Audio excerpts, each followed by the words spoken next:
Hey guys, what's up everybody? Welcome or welcome back again to another video tutorial from the Apex Academy of Mathematics, where learning the language of the universe begins here.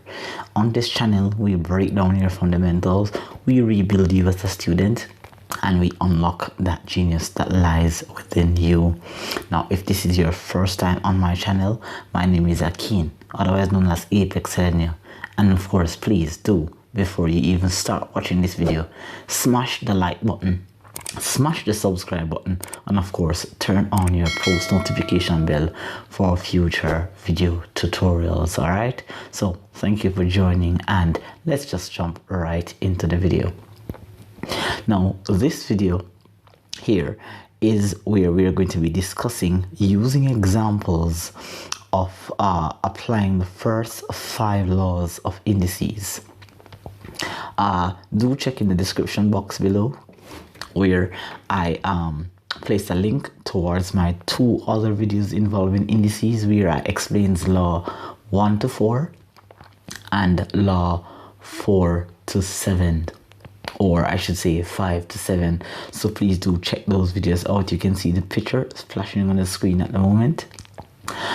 You can definitely check out those videos before you watch this one. All right, it should explain to you in details exactly what I'm going to be doing here.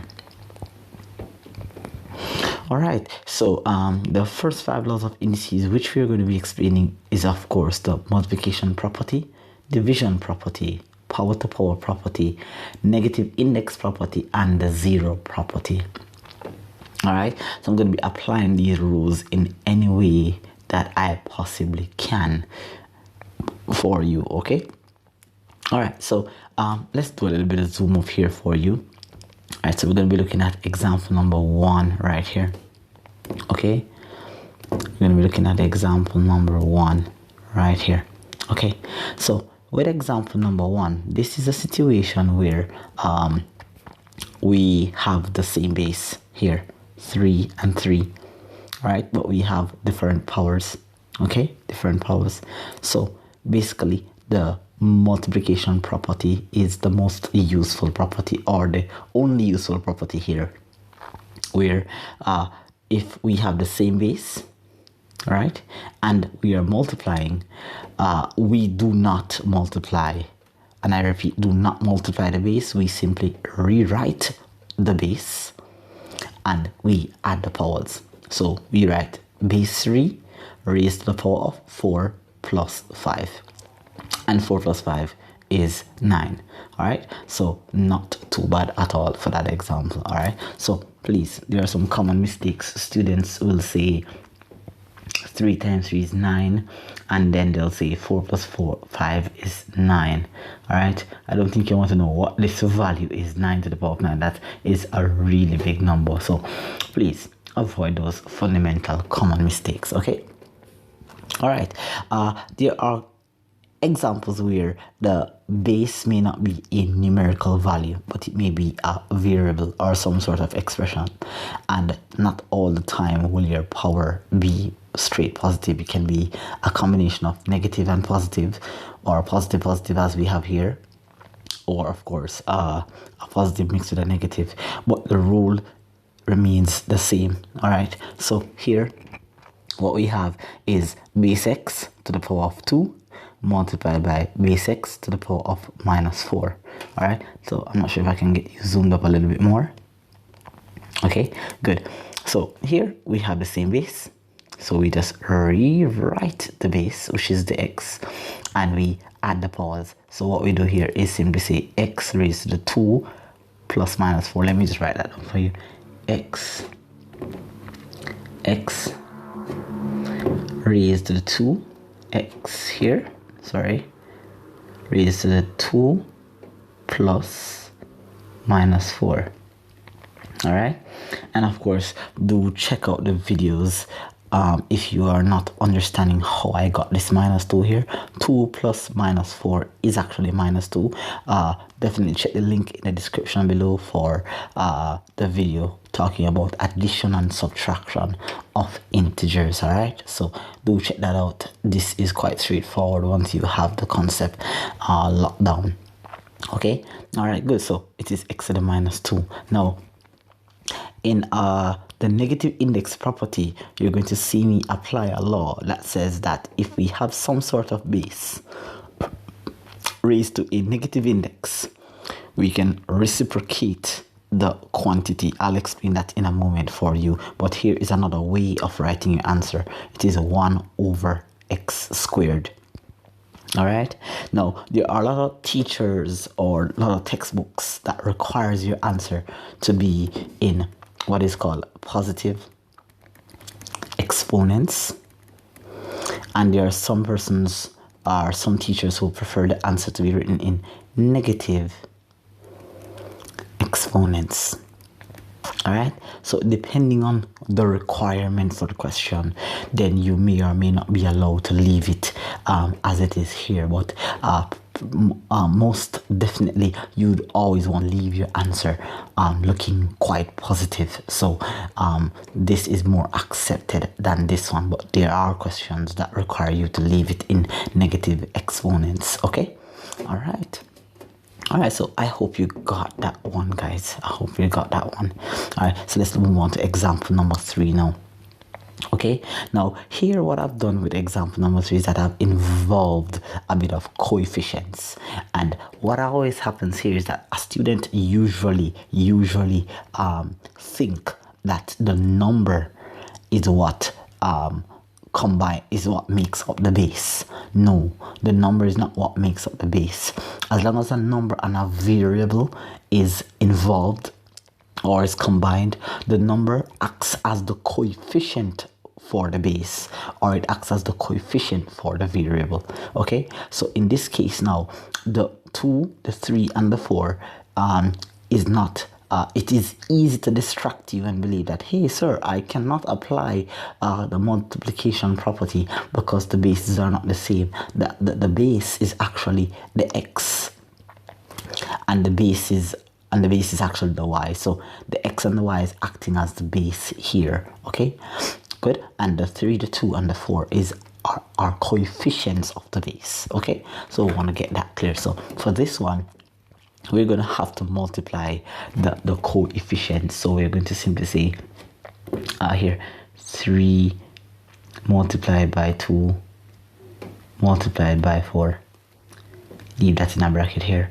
All right, then what we're going to do next now is take a look at all the bases that have x. Okay, so what we have here is x squared.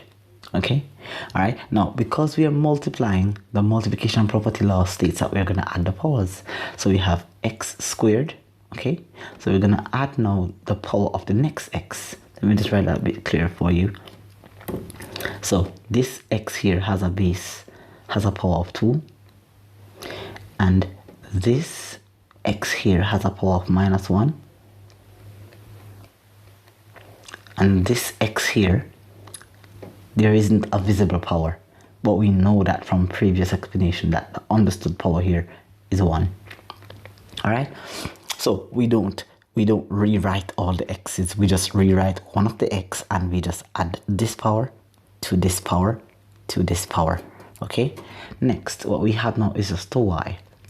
All right, so there isn't any y here, or there's what is called a y to the power of 0 here, but it's not visible, so let's not pay that any mind. But here the only y here is 4, and of course there's another power here which is plus minus 3. Okay, all right, good. So now that we have kind of squash or kind of reduce how our expression looks, let's just simplify further. 3 times 2, 6. 6 times 4 is 24. All right, again, we just simply write down our base here, x, and we're going to work this out. So here, remember the O1/2 technique. Do check that video out for the O1/2 technique. That's what I'm going to be using here. And the sign clashes. Okay, so when these two signs clash, okay, we get a negative right here. So 2 minus 1 is 1. Okay, so the result of this part here is 1, and 1 plus 1 is actually equal to 2. So that is 24x squared. Okay, so we have the y here now. All right, so what we have now is 4. When these two signs clash, we get a minus. Beautiful. So 4 minus 3 is 1. Okay, y to the power of 1. So we don't have to write that 1 there. We can actually just not write anything, because without a visible power, the power is understood as being a 1. Okay, all right, so our final answer is 24x squared y.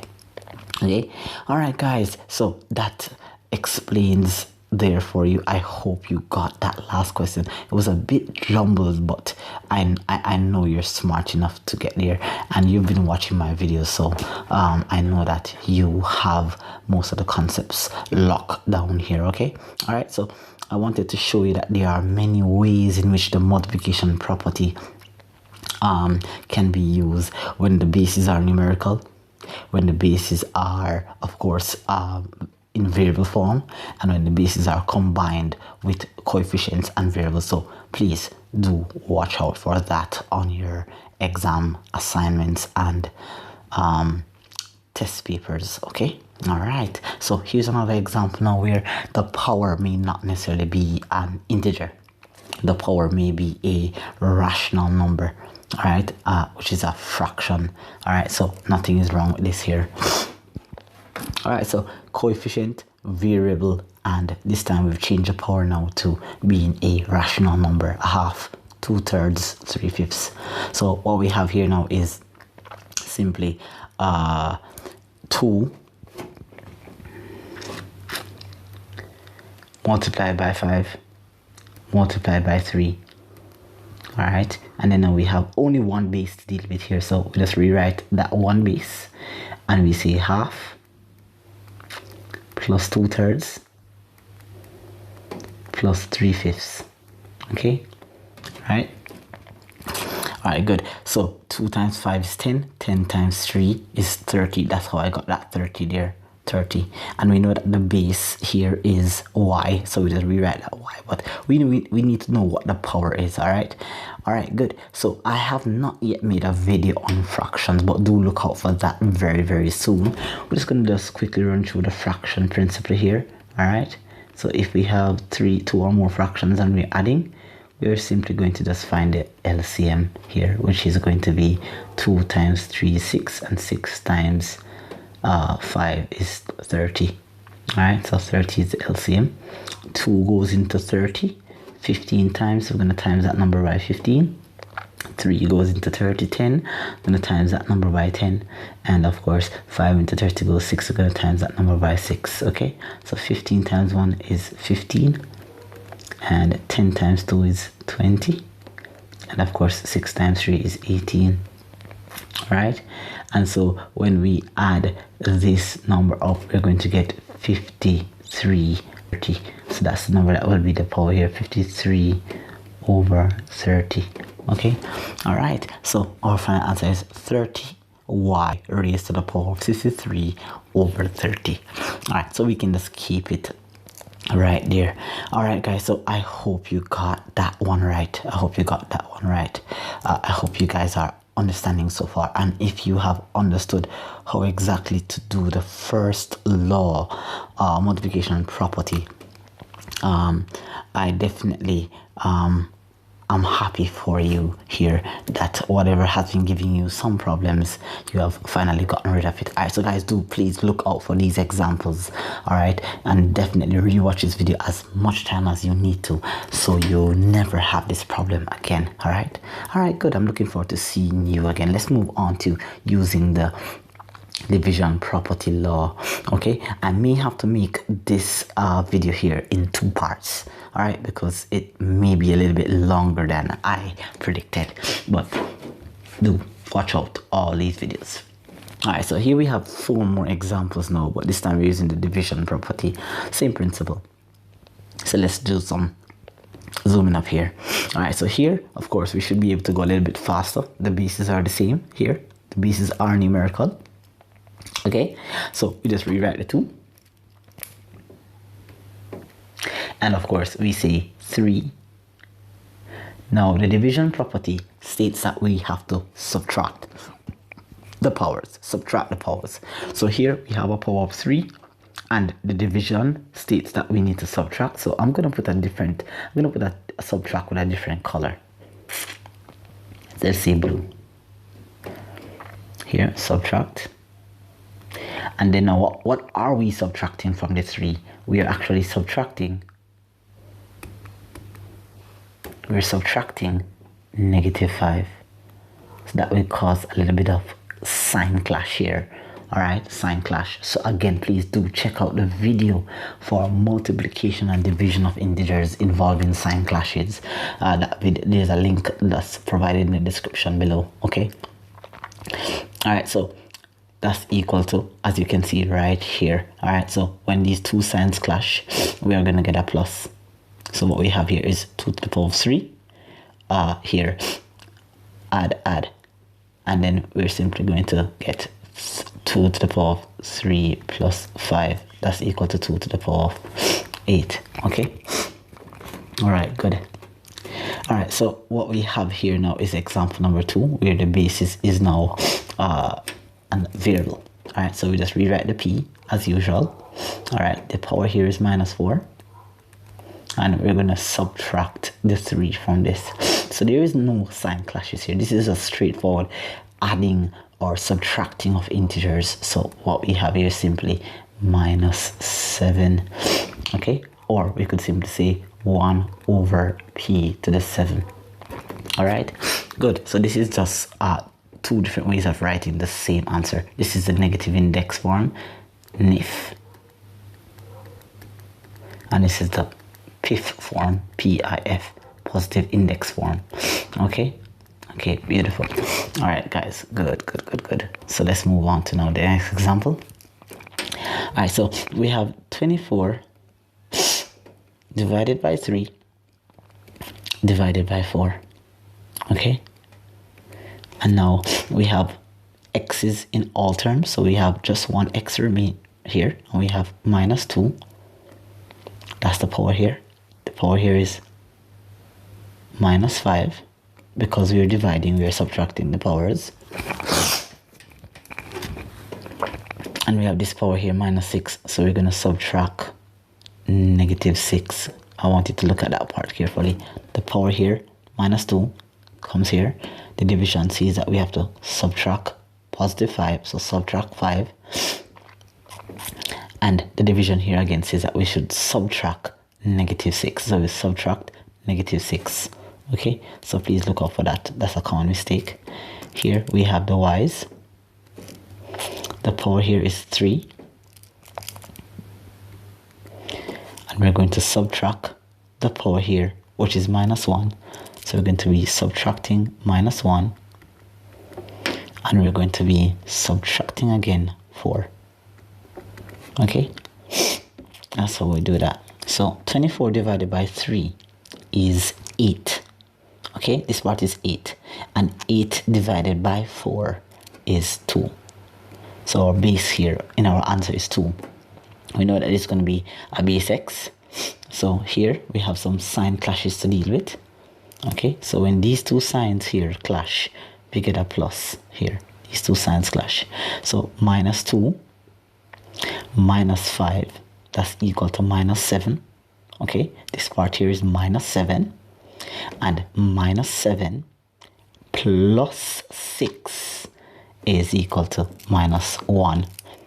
Okay, all right, so if you're not getting that part here, you've got to watch my previous video as it relates to addition and subtraction, multiplication and division of integers, so you can have a clear understanding of how I did what I did a while ago. All right, so do not be worried. Do check out the video before this. So we have a base here, which is y, and here we have a sign clash here, so that becomes a plus right here. So 3 plus 1 is 4. 3 plus 1 is 4, and 4 minus 4 is 0.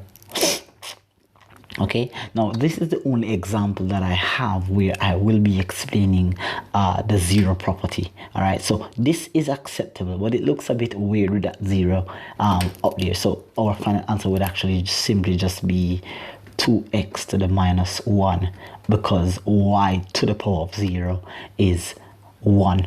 Okay, so if I put out 1 here, 1 multiplied by 2 is simply 2. So we don't need to put a 1 there, or we don't need to put the power of 0, y to the power of 0. So you can leave it like that, or it's better you write it like this, because this is a zero property.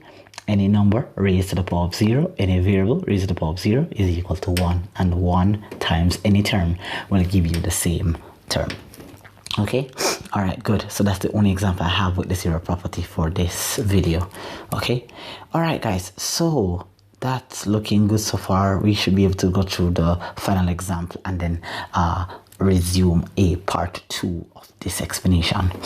All right, so here what we have is with fractions now. All right, looks a bit complicated, but do not worry. I wanted to bring this one. This one's a little bit tricky, but of course it's math, so of course by now your fundamentals should be nicely coming together quite nicely if you're watching all the videos on my channel. All right, so here what we have is 2 divided by 4 divided by 3. These numbers are not exactly divisible by each other, but I wanted to put this here because anything is possible with math. All right, here I've changed variables from x to y to show you that there is no set way of saying that, hey, it must be x or y. It could be any variable, a, b, x, y, p, q. So here I've used a and b. So the base here is a, and the power here is a half. And we're going to subtract 3. And we're going to subtract a third. The base here is b. And we're going to subtract from the power 4. We're going to subtract a quarter. And we're going to subtract 5 over 6. Okay, that's the power. Okay, that's how it looks, guys. All right, so let's look at the numbers that are not exactly divisible by each other. So here we have 2 divided by 4 is a half. 2 divided by 4 is a half. And a half divided by 3 is the same thing as saying a half multiplied by 1 over 3. Okay. Alright, so you should be able to search on my channel in my playlist for fractional videos explaining fractions. You'll know what I did here. Okay. Alright, so I just turn this to multiplication and I turn this 3 upside down, get 1 over 3. So here my division answer, or my base here, is going to be 1 over 6. Alright, so hope you guys are not getting flustered. Let's go back here and we're going to work out this. So let's first write our base, a, and we're going to go to the side and we're going to work out a half minus 3. 3 as a fraction is 3 over 1. And then we're going to minus a third. So we're going to work that out. LCM here is going to be 6. 2 into 6 goes 3. 3 times 1, 3. 1 into 6 goes 6. 6 3s is 18. 3 into 6 goes 2 times. 2 times 1 is 2. So when we work this out, we are simply going to get minus 17 over 6.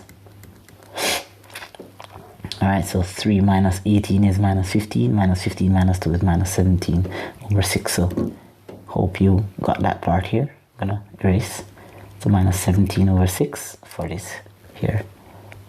Minus 17 over 6. And here what we have is b.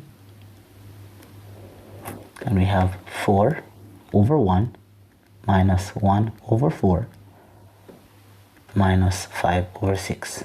And the LCM here is going to be 12. So 1 is a 12, 12 fours, 48. 4 into 12, 3. 3 times 1, 3. Minus 6 into 12, 2. 2 5s is 10. So 48 minus 3 is 45. 45 minus 10 is 35 over 12. Alright, good, good, good. Alright, so this brings us to this part here, 35 over 12. Alright, so this is our final answer. 1 over 6a to the minus 17 over 6 multiplied by b raised to the 35 over 12. Alright, so that brings us to the end of the first two laws of indices. I wanted to explain the first 5 at the initial start, but just to make sure that you understand every detailed explanation, it took me a little bit longer than usual, but it's fine. I have more videos on this. So in part 2, we're going to be explaining laws 3 and 4 along with this final example here. Do stay tuned and watch that video.